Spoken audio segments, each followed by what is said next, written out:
നിലവിലുള്ള റബ്ബർ കൃഷിയിൽ നിന്ന് വരുമാനമുണ്ടാകരുത് എന്ന മട്ടിലുള്ള നടപടിയും സ്വീകരിച്ചു പോവുകയാണ്.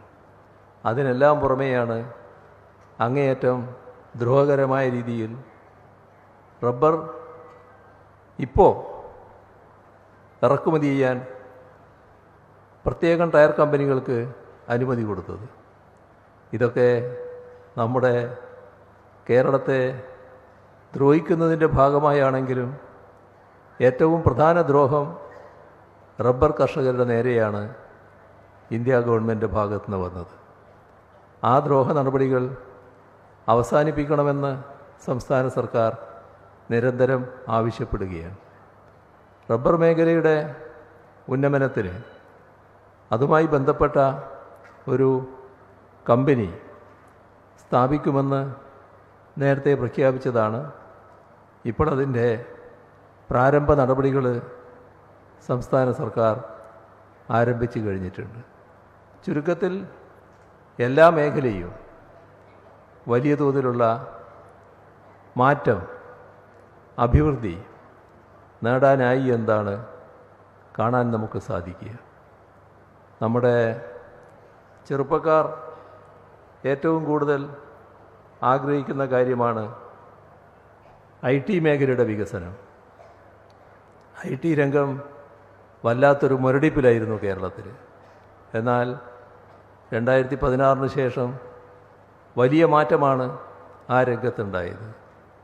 ഇപ്പോൾ കൂടുതൽ പുരോഗതിയിലേക്ക് നാം കുതിച്ചുകൊണ്ടിരിക്കുകയാണ്. നമ്മുടെ IT പാർക്കുകളിൽ പുതിയ IT സ്പേസ് നല്ലതുപോലെ വരുന്നു. കൂടാതെ 2 പുതിയ IT പാർക്കുകൾ തന്നെ ഇപ്പോൾ ഉള്ളതിന് പുറമെ വരാൻ പോകുന്നു. അതിനു പുറമെ IT-യുടെ വികസനത്തിനായി IT കോറിഡോർ തിരുവനന്തപുരത്ത് നിന്ന് കൊല്ലം വരെയും എറണാകുളത്ത് നിന്ന് ഒരു ഭാഗത്ത് ആലപ്പുഴ വരെ, മറ്റൊരു ഭാഗം കൊരട്ടി വരെ, മറ്റൊന്ന് കോഴിക്കോട് നിന്ന് കണ്ണൂർ വരെ, ഇങ്ങനെയുള്ള IT കോറിഡോർ കേരളത്തിൽ വരാൻ പോകുന്നു. അതിൻ്റെ എല്ലാം ഭാഗമായി വിവിധ IT സ്ഥാപനങ്ങളാണ് ഇവിടങ്ങളിലെല്ലാം വരിക. ഇതിനു പുറമെയാണ് നമ്മുടെ സംസ്ഥാനത്ത് ഉന്നത വിദ്യാഭ്യാസ മേഖലയുടെ വലിയ കുതിപ്പ് നടക്കുന്നത്. ഇന്ന് നേരത്തെയുള്ളതിൽ നിന്ന് തീർത്തും വ്യത്യസ്തമായ ഉന്നത വിദ്യാഭ്യാസ രംഗമായി കഴിഞ്ഞു. നമ്മുടെ യൂണിവേഴ്സിറ്റികൾ, ഉന്നത വിദ്യാഭ്യാസ സ്ഥാപനങ്ങൾ, പ്രൊഫഷണൽ സ്ഥാപനങ്ങൾ എല്ലാം നല്ല മികവിലേക്ക് ഉയർന്നുകൊണ്ടിരിക്കുന്നു. ഇനിയും മുന്നോട്ട് പോകേണ്ടതുണ്ട്. മുന്നോട്ട് പോകാനുള്ള ശ്രമമാണ് നാം നടത്തിക്കൊണ്ടിരിക്കുന്നത്. നല്ല ഫലം ഇതിന് ഉണ്ടാക്കാൻ കഴിഞ്ഞു എന്നുള്ളതാണ് നമ്മുടെ മഹാത്മാഗാന്ധി യൂണിവേഴ്സിറ്റിയുടെയും കേരള യൂണിവേഴ്സിറ്റിയുടെയും മറ്റു പല യൂണിവേഴ്സിറ്റികളുടെയും റാങ്കിംഗ് കാണിക്കുന്നത്. നല്ല മാറ്റം ഉന്നത വിദ്യാഭ്യാസ രംഗത്ത് വരുന്നു. ഇവിടെ ഉന്നത വിദ്യാഭ്യാസത്തിൻ്റെ ഹബ്ബാക്കി കേരളത്തെ മാറ്റലാണ് ഉദ്ദേശിക്കുന്നത്.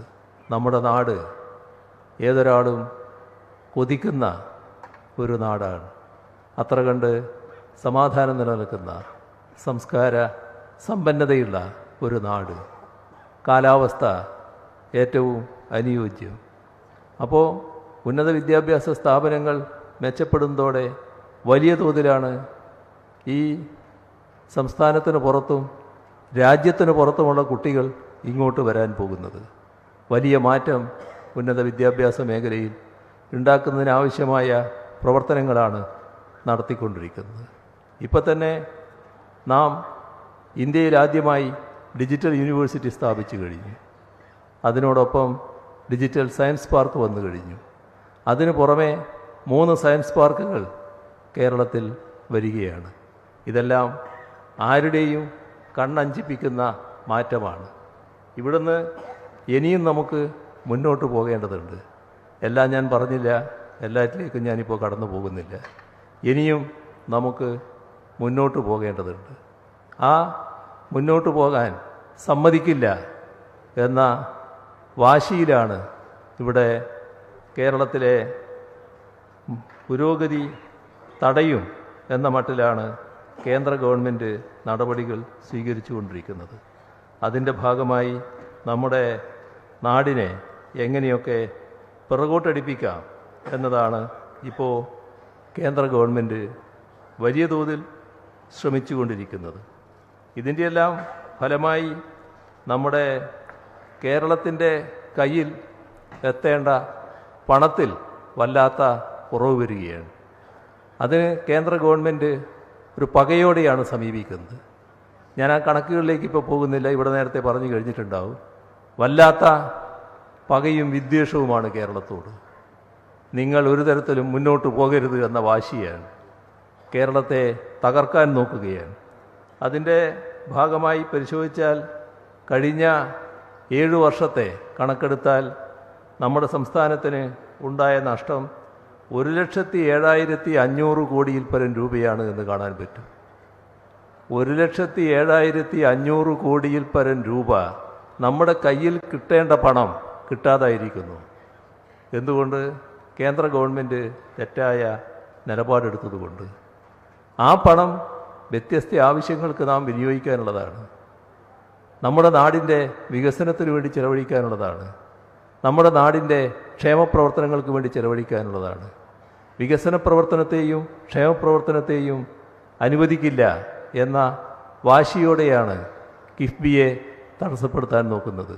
കിഫ്ബി എടുക്കുന്ന കടം നിങ്ങളുടെ വായ്പയായി പരിഗണിക്കുമെന്നാണ് പറഞ്ഞിട്ടുള്ളത്. 82,000-83,000 കോടിയുടെ വികസന പദ്ധതികളാണ് കിഫ്ബി ഇപ്പോൾ ഏറ്റെടുത്ത് കഴിഞ്ഞിട്ടുള്ളത്. നാടാകെ ഏത് പ്രദേശത്ത് നോക്കിയാലും കിഫ്ബിയുടെ ഭാഗമായിട്ടുള്ള വികസന പദ്ധതികൾ കാണാം. വേണ്ട, കേരളത്തിന് ഇതൊന്നും വേണ്ട എന്ന നിലപാടാണ് കേന്ദ്ര സർക്കാർ സ്വീകരിക്കുന്നത്. നമ്മുടെ നാട്ടിൽ 1,600 രൂപയാണ് ക്ഷേമ പെൻഷൻ കൊടുക്കുന്നത്. അത് മാസം തോറും കൃത്യമായി കൊടുക്കുന്നതിനാണ് ഒരു പെൻഷൻ കമ്പനി രൂപീകരിച്ചത്. ആ കമ്പനി എടുക്കുന്ന കടം സംസ്ഥാനത്തിൻ്റെ കടമായി കണക്കാക്കും എന്ന നിർദ്ദേശമാണ് കേന്ദ്ര സർക്കാരിൽ നിന്ന് വന്നിട്ടുള്ളത്. നിങ്ങളങ്ങനെ കൊടുക്കേണ്ടതില്ല, ഇത് അങ്ങനെ ക്ഷേമപ്രവർത്തനങ്ങൾ നടത്തേണ്ടതില്ല, അത് സാമ്പത്തിക സ്ഥിതി മോശമാക്കും. ഇതാണ് അവരുടെ ന്യായം. അത് അവർ സ്വീകരിക്കുന്ന നയത്തിൻ്റെ ഭാഗമായി പാപ്പരീകരിക്കപ്പെട്ടുകൊണ്ടിരിക്കുകയാണ് നമ്മുടെ രാജ്യം ആകെ. ദരിദ്രർ കൂടുതൽ ദാരിദ്ര്യാവസ്ഥയിലേക്ക് നീങ്ങുന്ന നിലയാണ്. അതേസമയം സമ്പന്നർ അതിസമ്പന്നരാകുക, അതിസമ്പന്നരെ കൂടുതൽ സമ്പത്തിലേക്ക് എത്തിക്കുക, ഇതാണ് അവരുടെ നയം. ആ നയത്തോടെയല്ല നമ്മളിവിടെ പ്രവർത്തിക്കുന്നത്. നമുക്ക് നമ്മുടെ നാടിനെ നല്ല രീതിയിൽ അഭിവൃദ്ധിപ്പെടുത്തണം. ആ അഭിവൃദ്ധി എന്ന് പറയുമ്പോൾ എല്ലാ പ്രദേശങ്ങളും വികസനത്തിൻ്റെ സ്പർശമേൽക്കണം. എല്ലാ ജനവിഭാഗങ്ങളും വികസനത്തിൻ്റെ സ്വാദറിയണം. അതിലേറ്റവും മുന്തിയ പരിഗണന പാവപ്പെട്ട ജനവിഭാഗത്തിനാണ്. അതിൻ്റെ ഭാഗമായാണ് നമ്മുടെ നാട് അതിദരിദ്രരില്ലാത്ത നാടാക്കി മാറ്റാനുള്ള പ്രവർത്തനം നാം ആരംഭിച്ചത്. നല്ല ഫലം 1 വർഷം കൊണ്ട് തന്നെ അതിന് സൃഷ്ടിക്കാൻ കഴിഞ്ഞു. അടുത്ത 2025 നവംബർ 1 ഒരു അതിദരിദ്ര കുടുംബമില്ലാത്ത ഒരു സംസ്ഥാനം കേരളം, ഇന്ത്യയിൽ ഏക സംസ്ഥാനം എന്ന നിലയിലേക്കാണ് കേരളം മാറാൻ പോകുന്നത്. ഇതൊന്നും സമ്മതിക്കില്ല. നിങ്ങൾ എങ്ങനെ ഇതൊക്കെ നടത്തുമെന്ന് കാണട്ടെ. അതിനാണ് ഈ പറയുന്ന നിയന്ത്രണങ്ങൾ, വെട്ടിക്കുറക്കലുകൾ, വായ്പ നിഷേധിക്കൽ, അത്തരം കാര്യങ്ങളൊക്കെ നടക്കുന്നത്. ഇത് നമ്മുടെ നാടിൻ്റെ പ്രശ്നമാണ്. നമുക്ക് മുന്നോട്ട് പോയേ തീരൂ. ഇത് നാടിൻ്റെ ഭാവിയുടെ പ്രശ്നമാണ്. നമ്മുടെ കുഞ്ഞുങ്ങളുടെ പ്രശ്നമാണ്. നാളത്തെ തലമുറ നമ്മെ കുറ്റപ്പെടുത്താനിടയാകരുത്. അതുകൊണ്ട് തന്നെ നാം ഒറ്റക്കെട്ടായി ഇതിനെതിരെ പ്രതികരിക്കേണ്ടതുണ്ട്. നിർഭാഗ്യവശാൽ ഇതേവരെ അത്തരമൊരു നിലപാടുമായി സഹകരിക്കാൻ കേരളത്തിലെ പ്രതിപക്ഷം തയ്യാറായിട്ടില്ല. അത് നിർഭാഗ്യകരമായൊരവസ്ഥയാണ്. ഇത് നാടാകെ ഒന്നിച്ചു നിൽക്കേണ്ട ഒരു കാര്യമാണ്. അവർ എന്തിന് BJPയുടെ മനസ്സിനോടൊപ്പം ചേർന്ന് നിൽക്കുന്നു? എന്തുകൊണ്ട് BJPക്കും കോൺഗ്രസിനും ഒരേ മനസ്സ്, കേരള വിരുദ്ധ മനസ്സ് ഉണ്ടാകുന്നു? അതിൽ നിന്ന് മാറണം. ആ മാറ്റം കേരളത്തിൻ്റെ നാളെ, നല്ല നാളെ സൃഷ്ടിക്കുന്നതിന് ആവശ്യമാണ് എന്ന തിരിച്ചറിവോടെയായിരിക്കണം. അതിനവർ ഇനിയും തയ്യാറാകണം എന്നാണ് ഈ ഘട്ടത്തിൽ അഭ്യർത്ഥിക്കാനുള്ളത്. ഏതായാലും നാടൊന്നാകെ രംഗത്തിറങ്ങിയിരിക്കുകയാണ്. അതാണ് നവകേരള സദസ്സിൻ്റെ വൻപിച്ച വിജയം കാണിക്കുന്നത്. ഓരോ പരിപാടിയിലും പങ്കെടുക്കുന്ന പതിനായിരങ്ങൾ അതിൻ്റെ ദൃഷ്ടാന്തമാണ്. ആ പതിനായിരങ്ങൾ കേരള സർക്കാരിന് കൃത്യമായൊരു സന്ദേശം നൽകുകയാണ്. നിങ്ങൾ ധൈര്യമായി മുന്നോട്ട് പോയിക്കോ, ഞങ്ങൾ കൂടെയുണ്ട് എന്ന്. ആ നിലപാടെടുക്കുന്ന ജനങ്ങൾക്ക് നന്ദി നന്ദി എന്ന് മാത്രം പറഞ്ഞുകൊണ്ട് അവസാനിപ്പിക്കുന്നു. നിങ്ങൾക്കെൻ്റെ അഭിവാദ്യങ്ങൾ.